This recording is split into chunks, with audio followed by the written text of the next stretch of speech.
Last time on Suikoden, we killed a dragon and took over this castle. But it's understaffed, so this time we'll be going around and recruiting people. With us will be Luke and Yamku, who joined up last time but haven't been in battle yet, so we're going to be showing them off. Now, you definitely want to give these two new equipment, especially Yamku, cause that lone tunic isn't going to be doing him many favors. Also, Luke starts with the Wind Rune, which he's very proficient in, because if nothing else, he's got a lot of magic. Now, if you're wondering why I'm saying that, it's because Luke really isn't that good, especially early on when he doesn't have that many spell slots, because he's a short-range character who absolutely does not have the stats to be in the front row. Don't put him up there, because he will die. So, I'm just going to be walking around our castle for a bit so you can get a good feel for the layout of it. In the meantime, I can finally discuss a few more things about water margin that I didn't really have the time to bring up. Well, I could have brought it up before, but it would have spoiled a few things in this game. So we'll start simply with the 108 Stars of Destiny. So, the number 108 is significant in Dharmic religions, especially Buddhism, because of course Buddhism was a fairly big influence on water margin, you know, being a Chinese novel and all. Oh man, Buddhism having a huge impact on China? That's surprising to me, as someone who's never taken a history class ever. The number 108 can signify the number of senses a human has. Don't ask me the math equation that leads to the number 108 because I forgot it, and I did not write it down. It can also refer to the number of earthly temptations that one must overcome in order to reach nirvana. Specifically to water margin, though, the Stars of Destiny refer to the Taoist belief that everyone's destiny is tied to one of 108 stars. And of course, there's also the number 108, which can refer to the 108 demons, which were in the prologue of Water Margin, who were banished and eventually reformed. They, of course, parallel the 108 heroes that are eventually gathered in Water Margin, who, of course, you know, parallel the demons themselves because a lot of them are, well, outlaws, you know, in Outlaws of the Marsh, and also brigands or whatever have you, because one of the big themes, as I'm sure I've mentioned in this game, is that the institution super sucks, so, you know, officials, despite being on the law side, are the worst. Now, we'll talk about that a little more later, because we also have the Stone Tablet of Destiny that Leknot gave to us, but we're not going to be checking that out till towards the end. But that has a few more specific things, such as the 36 Heavenly Stars and the 72 Earthly Stars. Now, we're going over to Kaku, where, of course, I'm sure you remember, Sergei. He has not moved from this spot at all. He says the same thing, but this time around, we actually have a castle. So, since he wants to build his weird, bizarre witchcraft in a castle, let's recruit him. I'm really glad he just jumps right on board with this. He is A-okay. Hey, do you have a castle? Okay, cool. I'm really desperate, actually. Liberation Army? Hell yeah, I'm all about that. Anyway, though, he's the only one we can recruit in Kaku, so we're gonna go up north to the border, because, as I'm sure you remember, Chandler is kinda just hanging out near Quaba, and he's got nowhere to go, and I wanna buy stuff, so yeah, we're definitely going to recruit him. So yeah, now we have a merchant. Hey, trust me, it's a really good castle. I hope he doesn't hate the castle. Alright, and just due south, of course, simply enough, is Saika. Now, we have 3 people to recruit here, but we can only recruit 2 of them right now. obviously, we just want to talk to Marie. I mean, we did kinda kick her out, inadvertently, but we did kick her out of Gregminster, so it's only fair that we have her come to our castle and set up shop there, so she can clean up the gigantic castle. Now, the other person, you probably don't remember her because she was a very minor character, is in one of the only unmarked houses. Here we have O'Neill. No. Okay, you don't know that Odessa's dead, right, though? 'Cause that would be bad.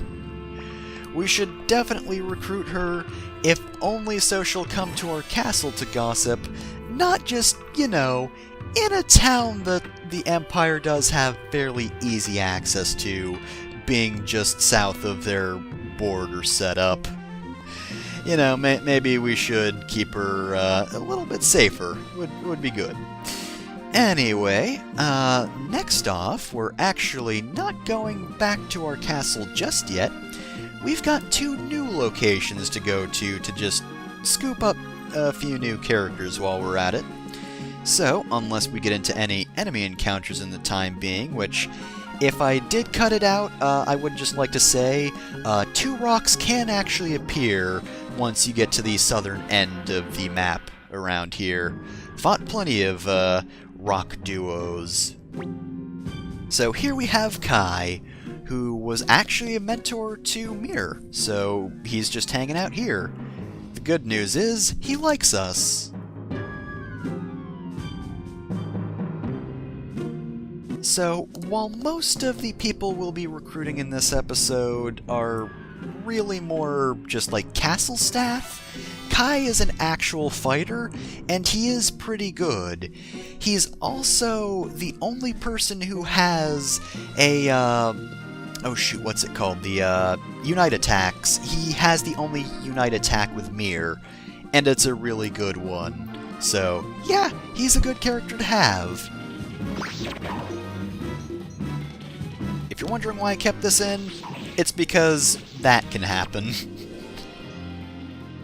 Yeah, that rabbit just didn't attack, and I don't know why. I guess it's because he was the only one there? Ah well. Beastmaster wasted a turn, and I'm A-okay with that. So we're actually going to skip that town, because it's the next town we're supposed to go to, and I don't want to start story stuff yet. This is where we want to go. Welcome to the Great Forest, or, the town next to it. So, we've got a couple of important things here. First off, this blacksmith has a unique character. This is Moss. We want to recruit him so he can upgrade our character's weapons in the castle. The downside is, Moss is basically like any other given blacksmith, despite, being a unique blacksmith, in that he can only take your character's weapons up to level 5. So basically the only reason we really need to recruit him is just for the convenience of having someone to upgrade your weapons at the castle, and that's pretty much it. Other than that, he's not really a good blacksmith. Once you get a better blacksmith, well, obviously he's just completely obsolete. So, a few more things we need to do here. That's the wrong way apparently. Thought there was space between those 2 buildings, but nope.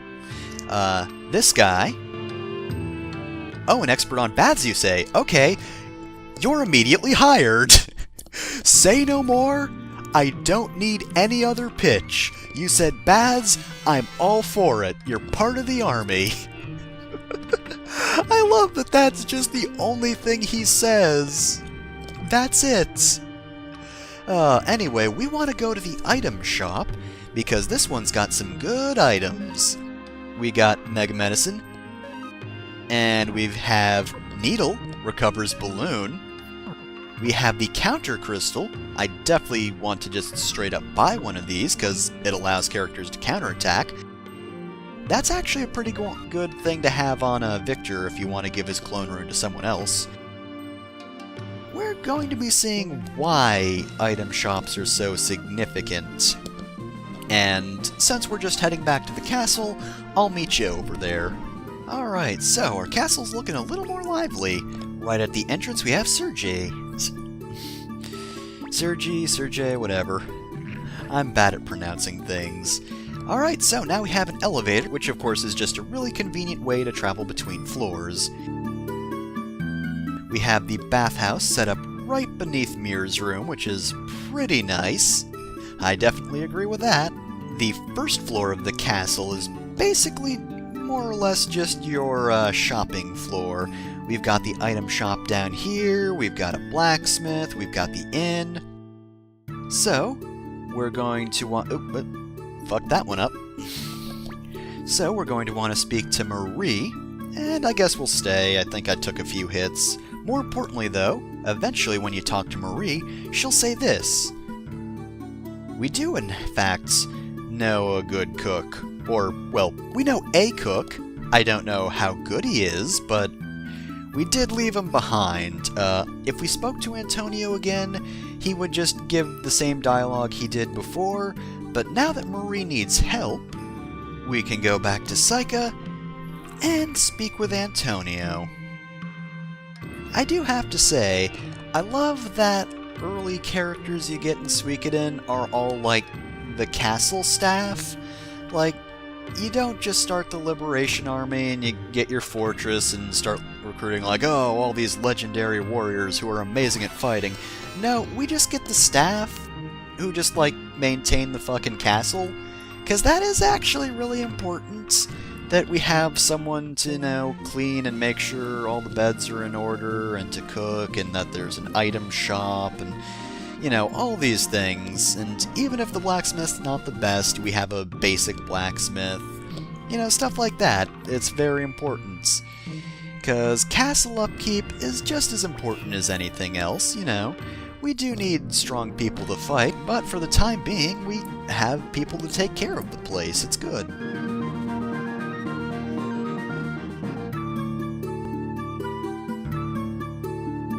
I did ditch a few of the characters off screen, so we can actually talk to them on the map. Yamku's here, doesn't have much to say other than just, you know, the usual worry over Taiho. There's no one over here, so let's cut back to the shop floor. Man, I sure did waste a lot of time here. Alright, so we can see Antonio kinda just standing there, and he will do that forever. Now, we can actually go shopping at this point, which I will. Oh, yeah, I'm not going to pronounce that castle name because it's already off the screen. And we have seen Sonia before, but, can't say she might be that happy to see us since we did kind of betray the Empire.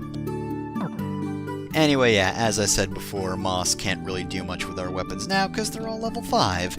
Now, Chandler is the important one here, so let's check out his stock.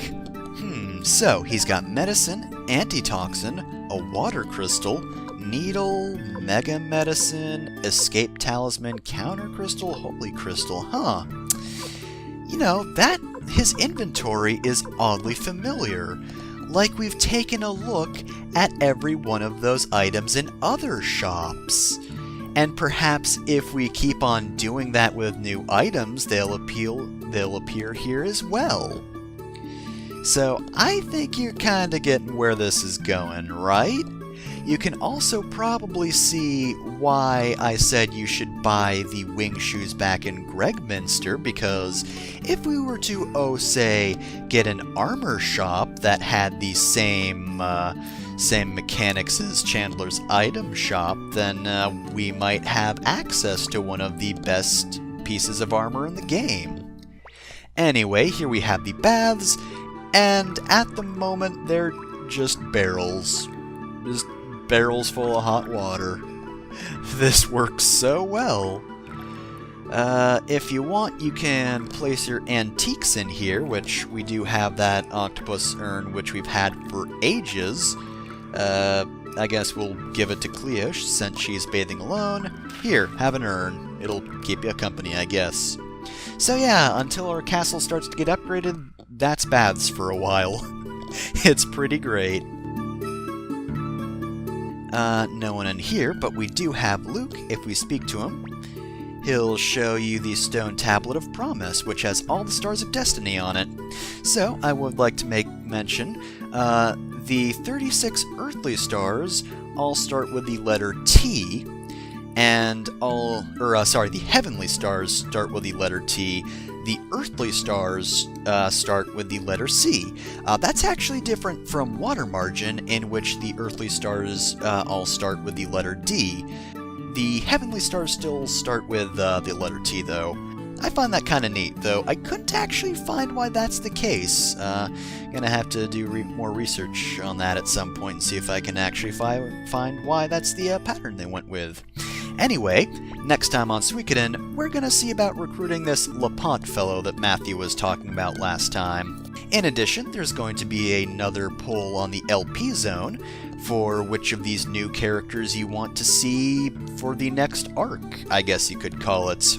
All of the characters on this page are ones that can fight. Not all your recruitable characters can go into battle, but as you can see here, a fair few of them can, including the guy in charge of the baths. So, yeah, you can go vote. Unfortunately, I'm going to be using the top 2 characters because 4 of our characters are set in place. We can only bring 2 characters of our choice along, so it's very limited for the time being. So you could stick me with a guy who's good at fighting, or I could go do the next dungeon with the man who put us in hot water barrels and called it a bath. It's your choice.